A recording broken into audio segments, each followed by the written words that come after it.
As we are rewatching Bridgerton Season 2, Episode 1 today, we've already gotten some amazing photos from behind the scenes of the first episode. We even have this amazing behind the scenes commentary saying many conversations were had between Chris Van Dusen and hair and makeup designer Erica Ockvist over Anthony's sideburns at the beginning of the season.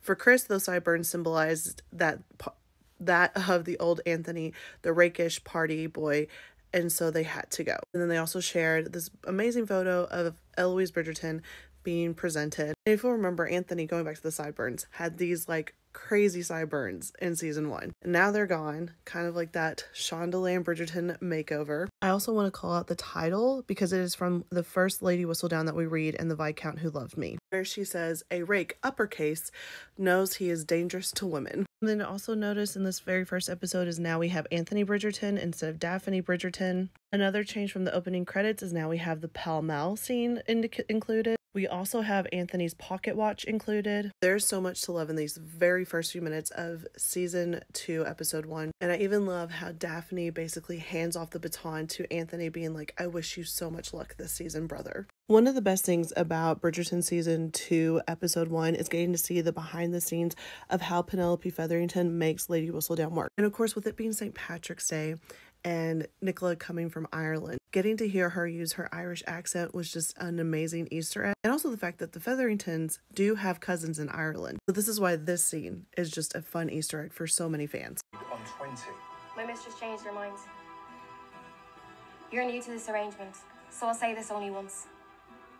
What my mistress wants, she gets. And for whatever reason that would be you at the moment. That doesn't make you special, Mr. Harris. Princes in this town are 10 a penny. But there's only one Lady Whistledown, and she could just as easily take her business elsewhere. So it's 18, not a penny more. And the delivery boys need a wage increase. They're the ones running around town while you get to sit here on your lazy arse. Plus, seeing her be this businesswoman is so empowering. Absolutely love this part. One of the first Easter eggs that we get to see in Bridgerton Season 2, Episode 1 is the list of names of women that Anthony is going to court. And you'll see a name Lady Julia and then a name Miss Quinn, referencing the amazing authoress Julia Quinn, who wrote the Bridgerton series books. So as we see Anthony embark on this montage of trying to find a wife, it was just really neat to see Julia Quinn's name there. She even made an appearance in Queen Charlotte, a Bridgerton story. So having these Easter eggs with the amazing author of Bridgerton, I'm really hoping that in Bridgerton Season 3, we get to see her again or have a reference to Julia Quinn. Because it was really awesome to actually see her in Queen Charlotte, a Bridgerton story. So it'd be really awesome to see her in Bridgerton Season 3. Throughout this montage of Anthony Bridgerton trying to find a wife, he also has to do his, older brother duties. And we hear him mention this. We must secure a new lady's maid for Eloise now that she is out. I'm sure she is even more strong-willed than the last. What are those? So many are wondering, is this new lady's maid that Anthony Bridgerton is talking about going to be Sophie? Kind of keeping us on our toes of like, is this where we get to see the beginning of Benedict Bridgerton's story? So like in season 3, are we going to see and actually meet Sophie Beckett in order that Bridgerton season 4 could be Sophie and Benedict's season? I personally do hope we get to meet her. I think it would be great. The mention of her in season 2 really feels like we can definitely hopefully see her in season 3. Because we're rewatching Bridgerton season 2 and we're on episode 1, I kind of have a theory now. Because remember in Bridgerton season 1 when we're first introduced to the Duke? Watch this.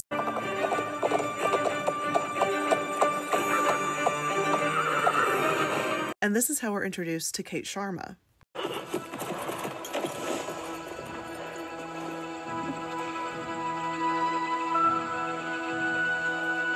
Each one being on a horse. Now, how does this pertain to Bridgerton season 3? Well, first time Colin and Penelope meet is while her bonnet flies off of her head into the air and hits him in the face, and he falls off of his what? His horse. It just makes sense to me that we do actually get the prologue, because each time we have met the lead for each season, they've been on a horse. So this scene right here would truly just make more sense, in my opinion. Remember when Eloise Bridgerton said this in Bridgerton season 2, episode 1 to Penelope Featherington? Imagine if Whistledown wrote like this. Instead of simply turning our eye to every newly minted debutante, Perhaps then we might find our respite from the tedious sequence of tea parties and balls. I rather think that the only reason Whistledown writes about such things is because she is not an active participant in them. And then Penelope, as Lady Whistledown for Bridgerton Season 3, is literally opening with, as the season begins, the question on everyone's mind is, of course, which newly minted debutante will shine the brightest? Part of me thinks, Penelope is like, you may have an opinion about my scandal sheet and my business, but I'm going to write the way I want to write. No longer are you going to try to bring me down or try to speak badly about Lady Whistledown, who you have been a fan of, and then you found out who Lady Whistledown was. So in a way, I feel like Penelope is almost just like, yeah, I'm going to write what I want to write. No longer am I actually going to be silent. Season 3 is going to be good, y'all. It's going to be good. This conversation right here is probably one of my absolute favorites of the Sharma sisters. I just love how we get to see the sisterly bond that happens in Bridgerton Season 2. And in a way, it was kind of how I was able to relate with Kate Sharma. Being an older sister myself, we make mistakes with our younger sisters, but I love the description that Kate gives Edwina of the perfect man. Maybe not perfect, but Mr. Right. Or Duke, perhaps. It is not a man's appearance or title that will woo you. It is his mind and spirit that will court yours. He will speak in a manner that only your heart can hear. That is what you are looking for. That is the true love you deserve. And honestly, isn't that just the true love we all deserve, I think it also calls to the fact of when King George says, "My heart calls your name," he will speak in a manner that only your heart can hear. These Shondaland writers, oh, so good. As we hit this scene, I want to do let's revisit some things we've already talked about before. So in this scene right here, you hear Penelope say this to Eloise. Well, at least you do not see fit to dress you as a sunflower. I declare a bee might mistake me for the real thing. I declare a bee might mistake me for the real thing. Obviously, this is a great line because she talks about being a sunflower. She is our wallflower, and our bee is Colin Bridgerton, essentially foreshadowing the fact that they two will be together. Now, as we continue on, we hear a conversation happen that if Eloise Bridgerton actually listened to Penelope, she would pick up on the fact that Penelope Featherington is Lady Whistledown. Here's how. Company to fetch some lemonade. You seem parched. How can you tell? Is she wilting? Or punch, if you prefer. Plant pun, if you're wondering. And then we see Mr. Finch reading a Lady Whistledown scandal sheet where she says, Lady wilting like a parched rose. It's wilting like a parched rose. It is rather clever the way she uses plant puns to belittle. Clever indeed. And then at the ball, we get our reference to the possibility of there being an emerald of the season because we hear Eloise say this to the queen. Diamond. Though I must admit, I'm more of an emerald person myself.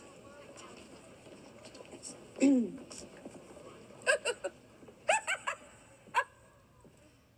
dear. My favourite necklace is one of emeralds. Episode 1 literally has everything.